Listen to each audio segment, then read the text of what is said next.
procurement has changed. On the 24th of February 2025, the rules that shape how public bodies buy goods and services changed. In this short video for contracting authorities, we will give an overview of the Find a Tender service, including My Account, My Notice, and how to publish a notice.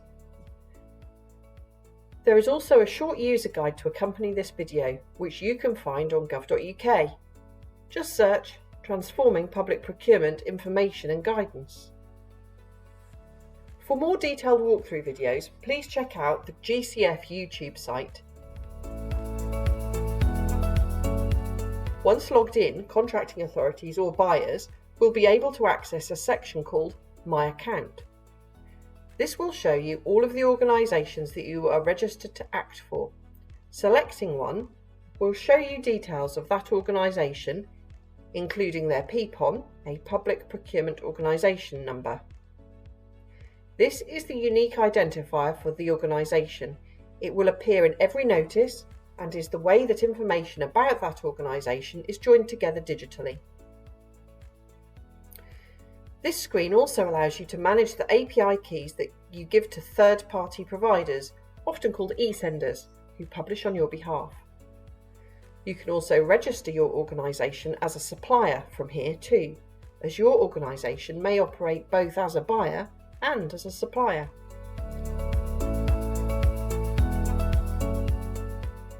Selecting My Notices from the account homepage will take you to a heading of My Organisation's Notices. Here you will see some search boxes to help you locate a notice that your organisation has published. Below that, there will be a list of all the notices available that have been published by your organisation. Alternatively, selecting My Notices will take you to a similar screen with a series of search boxes. And below it, a list of all the notices in that organisation that you have published. This will help you to pinpoint notices that you wish to read or edit more quickly. However, in most cases, if a contracting authority uses an e-sender to publish notices, they will use their e-sender platform to publish the notice, rather than publishing directly to Find a Tender. Publication can always be made directly to Find a Tender service, whether the contracting authority uses an e-sender or not.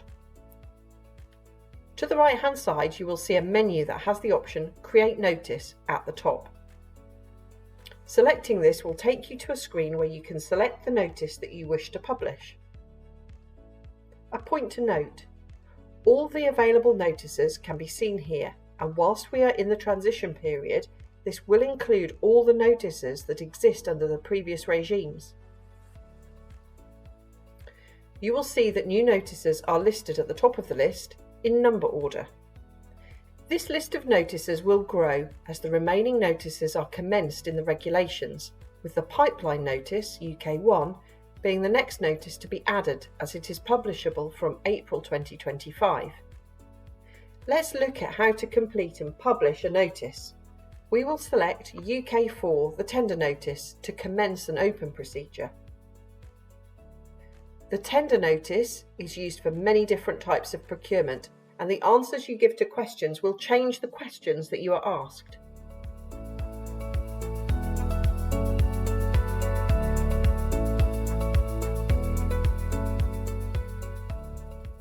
The first screen asks you to link your notice to other notices related to the same procurement. For a tender notice, this could be a pipeline notice, a preliminary market engagement notice, or a planned procurement notice. Selecting Yes here will allow you to form the link by searching by identifier or title of the procurement. There are cases where the notice does not follow on from a previous notice, and that is the journey we will follow here. The next screen relates to the organisations that are responsible for the procurement and, where needed, those who are running it on behalf of the responsible party.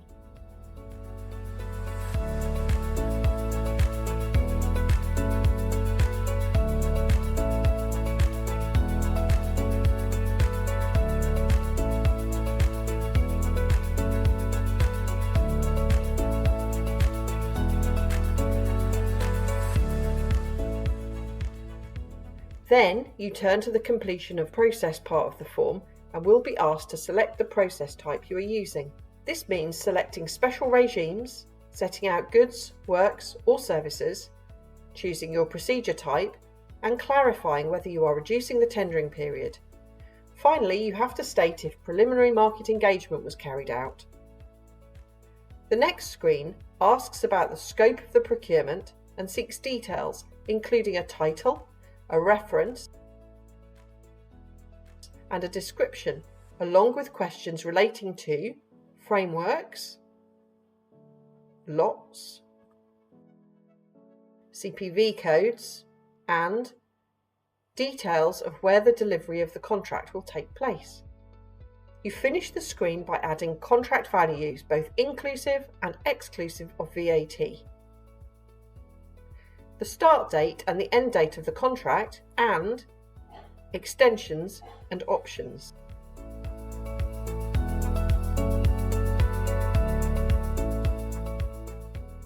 The following screen relates to conditions of participation for suppliers in the procurement. You have the option to add details on financial or legal capacity conditions and technical ability of suppliers. You will then be asked if this procurement is particularly suitable for SME or VCSE. Next, we move to the award criteria for the procurement. You will be asked about the nature of weighting to be used, and then details of each of the criterion used to make a decision, along with the type and description.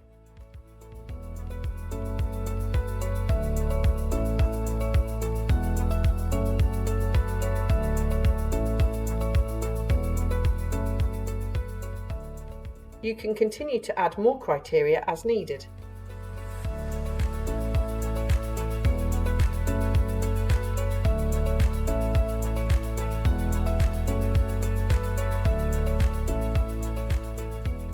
The next screen relates to supporting documents.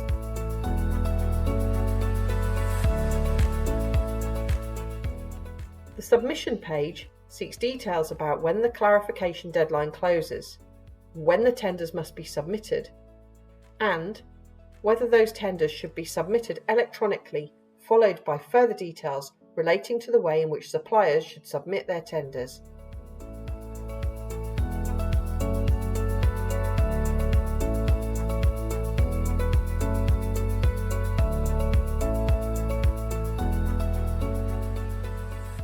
The final input screen is Other Information, and you will be asked details about payment terms, risk to performance, and the trade agreements that apply to the procurement.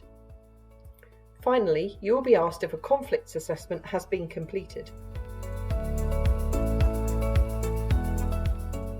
The final page is a summary of all the information via the headings, or a screen summary.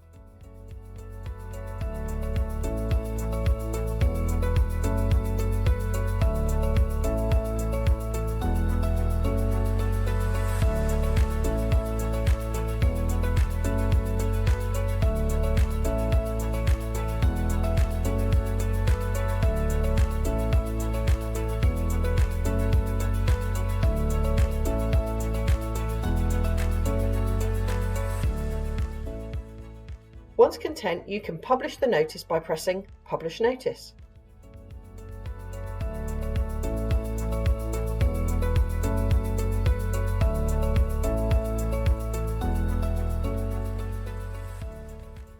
More help and information. You can check out the Transforming Public Procurement gov.uk page for lots of helpful advice, guidance and fact sheets, and you can also sign up to the TPP newsletter from this gov.uk page too. Just search Transforming Public Procurement, Information and Guidance.